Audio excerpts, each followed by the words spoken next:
તો આ તરફ મુખ્યમંત્રી એ તેમના શીલજ વિસ્તારમાં પ્રાથમિક શાળામાં પરિવાર સાથે મતદાન કર્યું।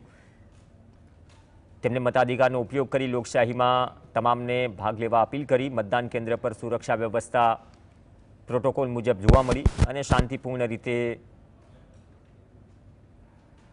મતદાન કર્યું। મતદારોમાં પણ ઉત્સાહનો માહોલ જોવા મળ્યો।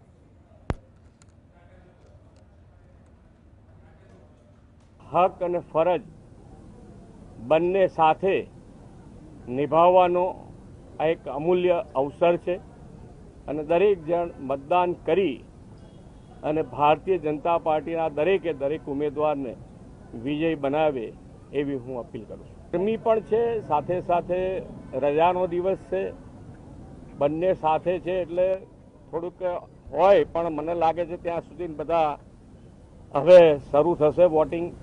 9 વાગ્યા પછી રવિવાર હોય એટલે રજાનો દિવસ હોય એટલે આપણે બધાને જ ફરીથી અપીલ કરું છું કે ગરમી હોય, લગ્નગાળો હોય, બધું જ હોય, છતાંય આપણો પવિત્ર મત અવશ્ય